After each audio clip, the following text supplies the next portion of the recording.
Hello, everybody. Welcome to another episode of our Secure Dental Podcast, where we bring in many different individuals from both inside and outside our dental industry.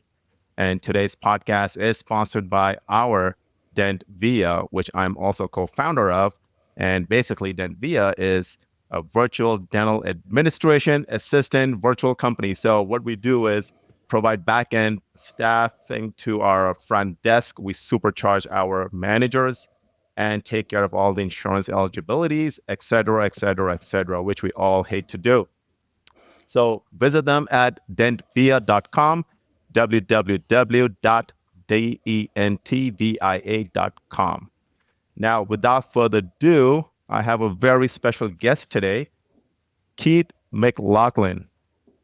Keith is a co-founder and president of Dental Team Finder Group, a dental consulting and talent acquisition firm specializing helping dental practitioners and dental manufacturers optimize their people, processes, and performance. In addition, Keith also have over 22 years of sales experience and marketing. So without further ado, without taking the thunder away from Keith, I'm going to pass it on to you. Take it away, Keith. It's all yours. All right. Thank you, Dr. Lou. It's a pleasure to be here. Thank you guys for listening and look forward to sharing a little bit about our story. Dr. Lou and I were just talking about a little bit about me before before we recorded here, but I got my start in dental back in 1994 in a sales role. I'm sure you guys are all familiar with Brasseler USA. Worked in a field territory sales role and traveled many miles over East Texas. It was a humble beginnings, but learned a ton. And then in 99, I was approached by a recruiter asking me if I had heard of this company called Invisalign. And I said, Invisa what? Like many of you probably did for the first time. And I said, well, I don't know anything about it, but tell me more. He goes, well, can you get online? Can you get on the internet? I go, well, I think I can dial up. This is in 99, mind you. So I went to their website, checked it out. I was like, well, that's certainly a little more sexy than selling burrs, I'll tell you. But so I was intrigued, to say the least. So one thing led to another, interviewed and started with Align Technology back in April of 2000. And it was a fun ride. I was there for 14 years. I worked in sales and sales leadership. I was on several cross-functional committees, but learned a ton through that experience, just about myself, but also skills that I could apply going forward and still apply today, quite frankly. So in, around 2012, I was starting to get the itch of, what do I want to do differently? Business ownership always intrigued me because I did not mind being, being a leader where it's like, hey, my decisions are on me, be it for positive or negative. I get to call the shots, and it wasn't necessarily from an ego standpoint. It was just, I felt like I had a platform, had a message, and that I could call people to that and add value to people, because that's one of my cornerstones. That's kind of how I'm built. So in 2014, we just finally made the leap. I was having a conversation with a consultant friend of mine, and we went way back, but we were just brainstorming ideas of where we saw, because all great companies come from a problem-solving perspective. What solution can we offer here? We heard a lot about recruiting. You guys are probably rolling your eyes when you hear that, just trying to find good people. It is the bane of existence for any business owner, but for dental business owners, it's one of the areas that's universally challenging. So we thought, okay, what's the solution? And it's gone through a few iterations. We thought, it's a dental exclusive website. Yeah, that's the answer. And it's like, no, that's not what they want. They want somebody to vet and screen. So we started morphing into full service, right? typical recruiting. But then our audience, at least our search searches changed from being primarily auxiliary, team members, front office, back office operations, to more clinicians, so associate dentist, specialist. But then also really the three categories we work in today are clinical, which are the doctors, sales, marketing, we call those commercial roles for manufacturers primarily. And then we also work on the lab side. So from bench roles up to executive roles and all points in between. So that's really kind of the three buckets of our business. So we were founded in 2014. We celebrated 10 years last year. Nice. So this is our 11th year. Yeah. And I'd love to say it's been, compound growth every year. Every year's been a good year, but that's just not, it's not the case, especially in a recruiting business that is so far from up and to the right. It's more like a hold on, white knuckles roller coaster. It's going to go up and it's going to go down just by the seasonality, right? You can imagine the holidays are slow. And so you guys didn't come to hear about that. But yeah, so that's a little bit about our story. What do we also do besides recruiting? So many times I work with startup clients, not so much on the provider side, but companies, small companies that are looking to get their start and hire their first employees. So I'll help them just based on my experience in sales and operations, kind of help them build a commission plan, SOPs, standard operating procedures, sales process. We've done sales process training. So those are some of the other things that we do to add value in the dental community. I like to say I'm a dental person first and a recruiter second. There's a distance there because we add value in many ways, not simply on just being a talent acquisition or recruiting firm. So just the fact that you guys celebrated your 10 years. That says a lot because, majority of the businesses in the United States, when I see a trend, half of them shut down in like 5 years, right? Yeah. And then 10-year mark, I mean, that's a different ball game altogether. And for you guys to be in that league, it says a lot. That's like adding credibility to exactly what your leadership, your culture, and your, the whole operation side of things are operating at. Probably like full capacity, full cylinders, right? Because very few businesses, they touch that 10-year mark. So congratulations. Right. Thank you very much. Yeah, a good friend of mine, Mary Sawtell, who runs Mary's List. She's primarily on the orthodontic side, but Mary said to me one year, she goes, just eke out, get to 5 years, just get to 5 years. And not that the C's part and you'll never have any issues, but she's like, it's a big deal, Keith, and you'll start to get momentum. And she was right. So thank you, Mary. Appreciate that. Oh, excellent. So let's go back to, I'm gonna take you back in time a little bit with your Align years, right? Yes. When you were with Invisalign, number one, how long were you there for? What was the experience like?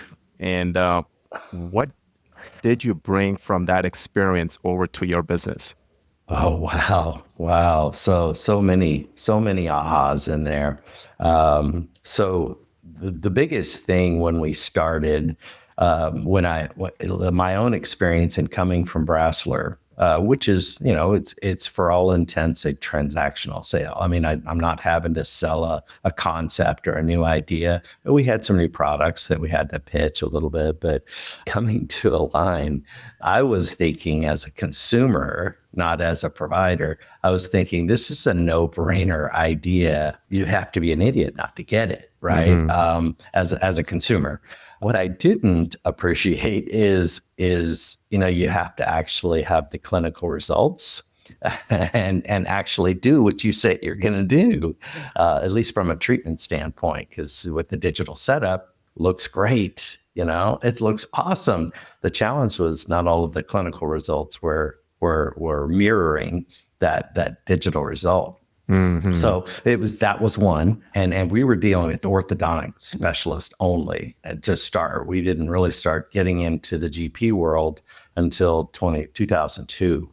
And so, I was thinking, hey doc, how many you want to just convert your entire practice? And they're like, hold on, So this hold is on there. this is So you're plastic. saying that Invisalign was primarily orthodontist only when they started? It was. We were Really? working with specialists only. Yes. Wow. I didn't know that. Yep. Okay, that's good Yep. info. Yeah, it was Orthos exclusive, and because the not the founders so much, because Kelsey and Zia, they were MBA graduates, very very smart people. They weren't necessarily dental insiders, but Mm, Joe Breland, who was the original VP of sales, came from the ortho background. He had worked in traditional ortho, so he knew that if we take this product, and that was the biggest fear of most of the specialists, he knew that if we took this product to the GPs, we would lose all credibility with the orthodontic community. So he was very sensitive to that. He's like, listen, we're only going to work with orthodontic specialists. And I think in 2002, there was a class action lawsuit, which, oh, okay. essentially said you can't do that. You can't segment your market and sell only to one channel. So that, again, the orthodontic community was, hands up. Yeah, okay, this is exactly what we knew was going to happen. And but yeah, it was.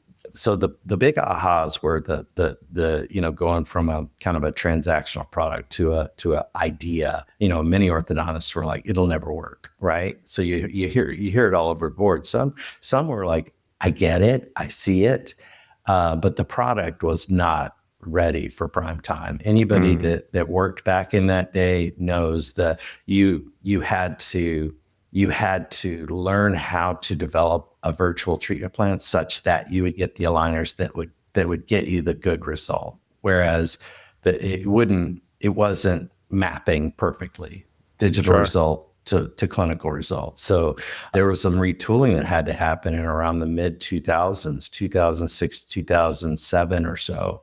And then they started actually going, okay, why aren't we getting this? We need to create some movements. We need to create some predictability. We need to create some like different attachment sizes such that we can get the movements that.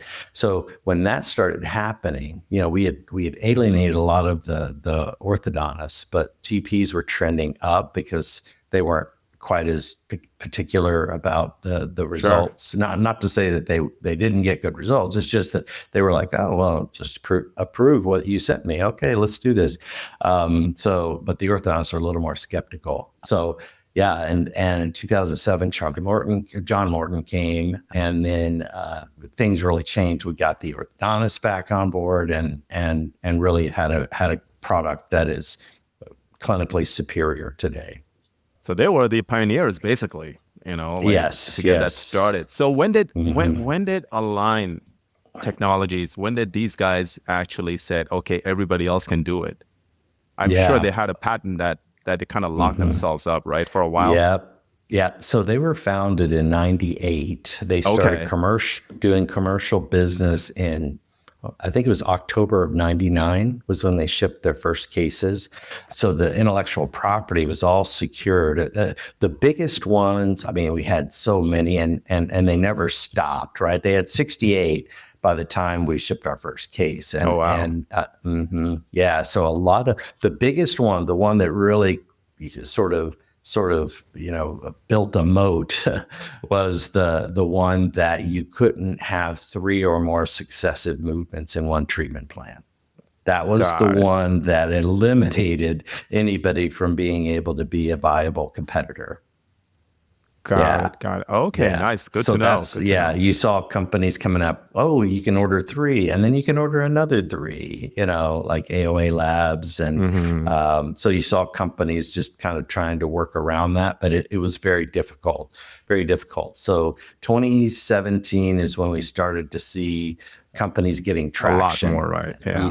The patents were expiring, but then again, new patents were in place. So every time they would come up with a new technology, they would patent it. So you can't do exactly what Invisalign does, but there are, Sure. they're getting Variations. close. Yeah. The disparities, the gap is closing for sure. So you were with Invisalign, what, about 10 years or more? 14. 14. So yeah, Wow. 14. Yeah, So started in what has shaped in those 14 years that you brought over to your business? What were some of the pros and the cons?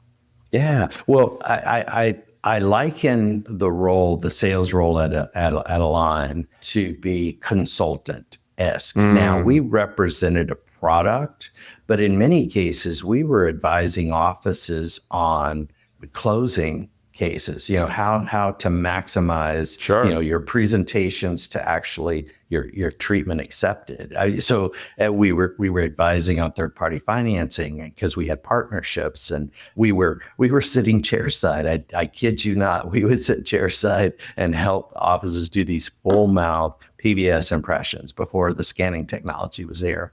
So I mean, you name it, we were like a whole office consultant. Now we didn't advise on other procedures, but Hmm. but yeah, we were helping offices, especially general offices that didn't have any orthodontic treatment experience or production, to really help them add another incremental production service to their patient population. So that was pretty amazing.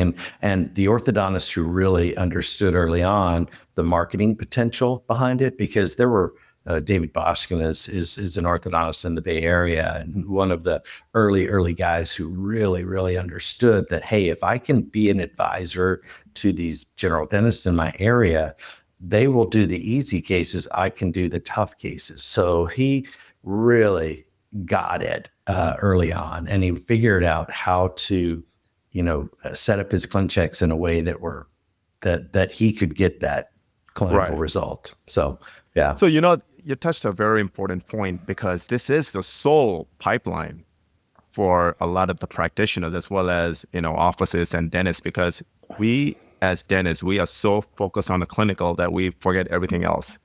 And you Yes. touched a good point that you were chairside helping them close cases, because Hmm. ultimately, if you're not closing, you're not treating. Yes. Yeah. Plain and simple, Exactly. right? Hmm. And Yep. the fact that a lot of people, they need to understand that part is the sales process need to be a robust pipeline process. I mean, that is one of those, I would say, bread and butter for every single practice doing Invisalign, implants, you name it. Because Hmm. if that's not happening, nothing is happening on the middle or the back end. Right. Yeah. Yeah. So we would help create kind of a process, like what how do we message patients in the hygiene chair? How do we Right. message patients that are restorative patients? And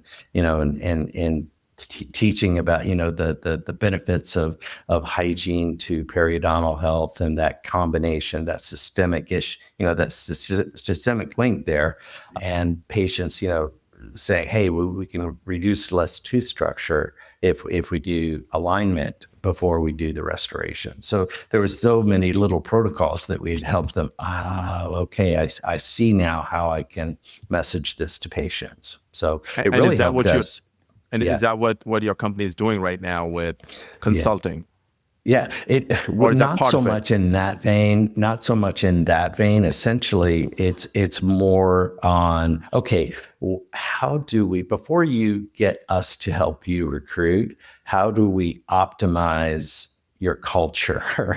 How Hmm. do we? In fact, I'm working on a book right now, and this is not a shameless plug, but I'm working on a book where it's kind of where I'm like, make sure you plug these holes, make sure your back door is not bigger than your front door, where your Sure. team's leaving faster than you can get them in, because while we love the business that we get from recruiting, we don't want to see you turn over good team members, right? So we just tell, okay, so what is, does this person have a job description? Does this person know what their job looks like? Are they meeting expectations? Are they average? Are they exceeding expectations? Are they not? So let's have some system, employee handbook, whatever we need to do to have all the descriptions, and what makes performance standards. What Sure. does my doing my job look like? So all those, that's how we usually advise our provider partners.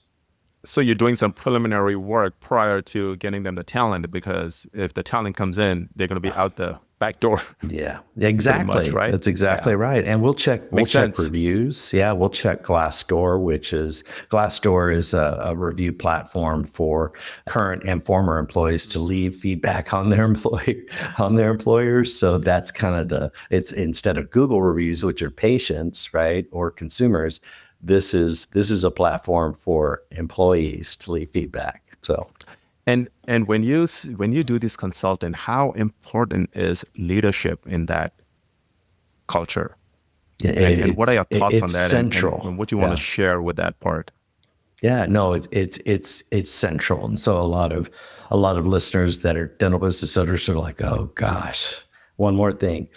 I'm not saying necessarily that it has to be the doctor, Okay. but if that's not your strong suit, and for a lot of you it may not be, but have somebody that is your person who sets the tone, creates the culture, and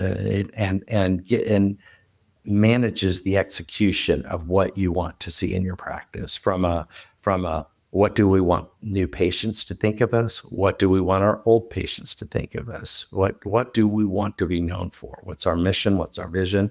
And have that person essentially execute what you want to see. Right. So it doesn't have to be the doctor. That's one thing they don't necessarily have to do, but they have to give somebody, they have to put authority into somebody that can do that for them. So in your bio, you mentioned something about leadership is not a destination, Right. right? It's a journey. Yeah. Explain a little bit Yes. about that.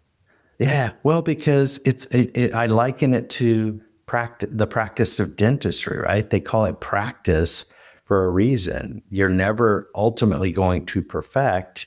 You're going to practice. So leadership is much the same way. If you say, "Hey, I've arrived," you see that every day in people that have these tremendous Sure. egos, that there's so much damage in their wake because of their ego. And I think that's it. That's an example of somebody who feels like they've arrived and there's nothing else they can learn. There's nothing else they can do.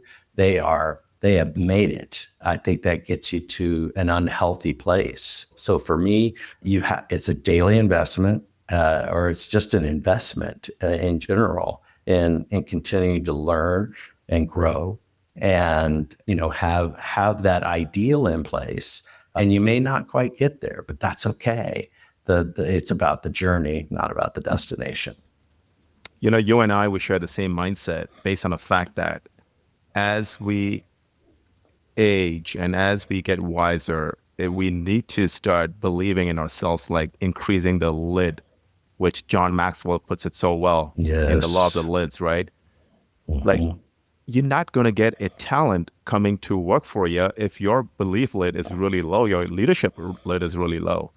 So like Yes. someone, and I'm sure you see that a lot, someone operating at a level 4 or level 5, they're not getting a level 8 or level 9 talent coming to work for them. Mhm. Yep. And I think Exactly. that's kind of resonates with when you said about, it's a journey, it's not a destination. I love it. Yeah, absolutely. And the beauty is that you don't have, the leaders aren't born. They are made. And it's not like, oh, well, you were just born. No, that's not it at all. I can't say that my birthright was leadership. How would they It's know, right? something, yeah, it's something that I chose and continue to choose to do. Right. So therefore, I feel the need to progress and learn and develop. So So in a nutshell, if I were to ask you, like in an elevator, right? Keith, mhm, what is it that you do? I mean, you have so much areas of expertise. If I were to ask you and you put in a nutshell, and I yeah. come to you like, hey, I'm a new dentist, I just opened up my practice. What is it that you do that you can help me out with? Well, I know it's gonna sound generic, but because John Maxwell is one of my favorite authors too, I've adopted his slogan. I add value to people. Now, Mm, it may be I I love it. get consistently people will call me. Maybe they're a dental assistant and they're like, "Hey, I want to get into sales one day." It was like, okay. Where are you at right now? Well, I'm assisting, but gosh, I really, when I see salespeople in our office, I feel like I can do that too.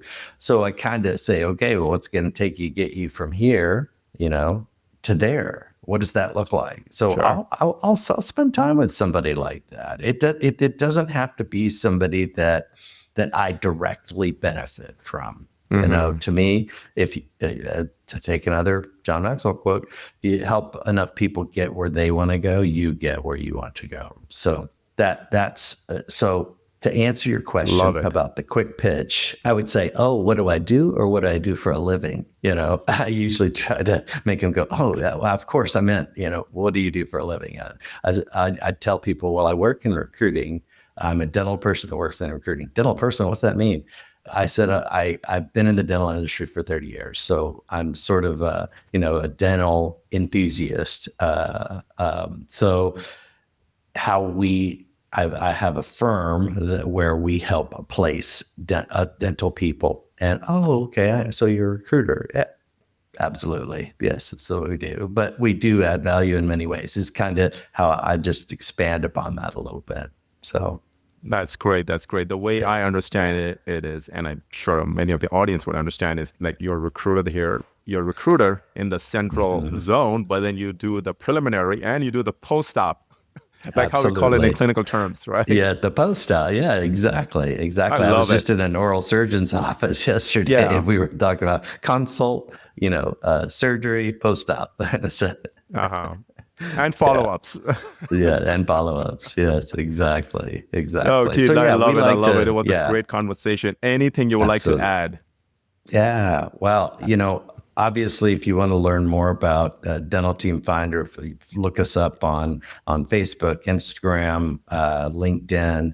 We'd be happy to have a conversation. Again, I hope I can move you from here to there. We like to add value, and we do business the right way. We're not here to just we call it the triple win. We want our clients to win, we want our candidates to win, and we want us to Sure. win. So, if you want to learn more about us, dentalteamfinder.com, and well, hit us up. We've got social media, and you could send us a message via the website as well. So we'd love to hear from you. Great. Thanks so much, Keith. So it's Yeah. Dental Team Finder, just the way it's pronounced, Hmm. just the way it's spelled.com. That's correct. Yeah, All without an right. S. Some people put an S on the end of finders, but it's dentalteamfinder.com. .com. Love it. Yep. Love it. Well, Keith, it was a great conversation. Thank you so much for joining in today. Absolutely. Like always, there's always room for growth, and I love what you're doing. Keep pushing, my Yeah. friend, and Yes. we'll definitely cross path again. Yeah, I look forward to it, Dr. Lou, and thanks again for having me. Absolutely. Well, everybody, we're gonna land the plane right now. Thanks so much for our guests for joining in. Until our next episode, take care, God bless, and make sure to like and subscribe.